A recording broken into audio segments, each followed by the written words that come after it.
Hey everyone, it's me Jasmine and welcome back to another episode of Travel Tips. For this week's episode, we actually have 6 travel hacks for you which will help you a lot during your next adventure, and who here doesn't love a good travel hack? So let's get right into it, and we'll start with tip number 1 as always.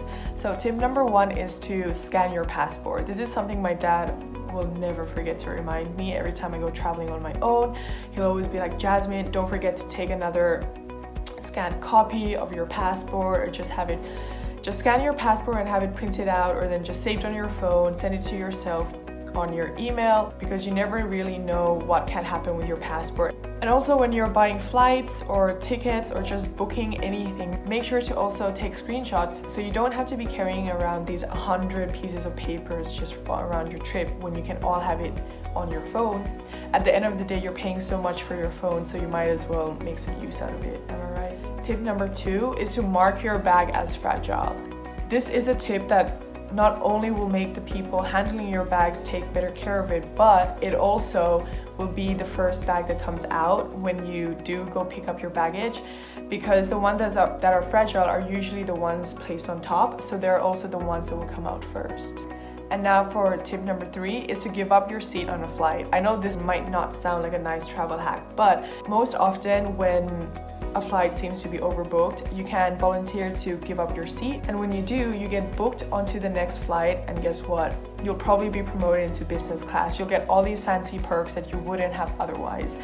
If you're willing to give up the time, of course. If you're in a rush, then of course I don't advise you to give up your seat on a flight, but if you don't really have anywhere to go and if you have some time to kill, you could consider taking up this option.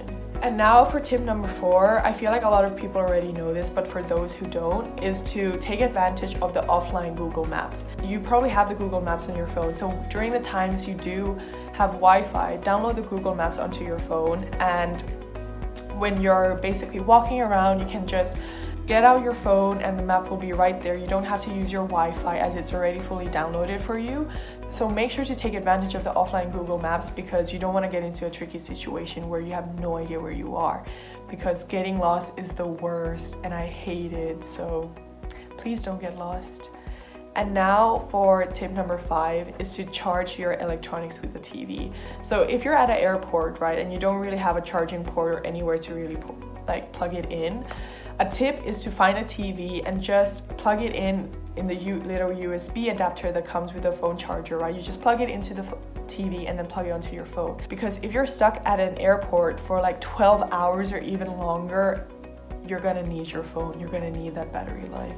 So please find a TV and charge your phone. And now for tip number 6 is free Wi-Fi password. I hope everyone's eyes lit up, but I feel like nowadays everyone has their own mobile data, but if you don't and you require Wi-Fi, then there's actually an app called Wi-Fi Map, which actually shows you the password of different Wi-Fi networks. So if you download this app, you can possibly find passwords to multiple places wherever you are. And another good tip is to also use the app Foursquare. If you have not heard of Foursquare, it's basically an app where people leave reviews on cafes, customers, and just kind of give insider tips.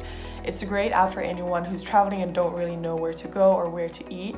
And you can also find Wi-Fi passwords there, as some people leave the passwords onto the app. So take advantage of that. And yeah, so that is all the 6 travel hacks I have for you today. I hope you enjoy them, and I'll see you next week on another Travel Tips Tuesday.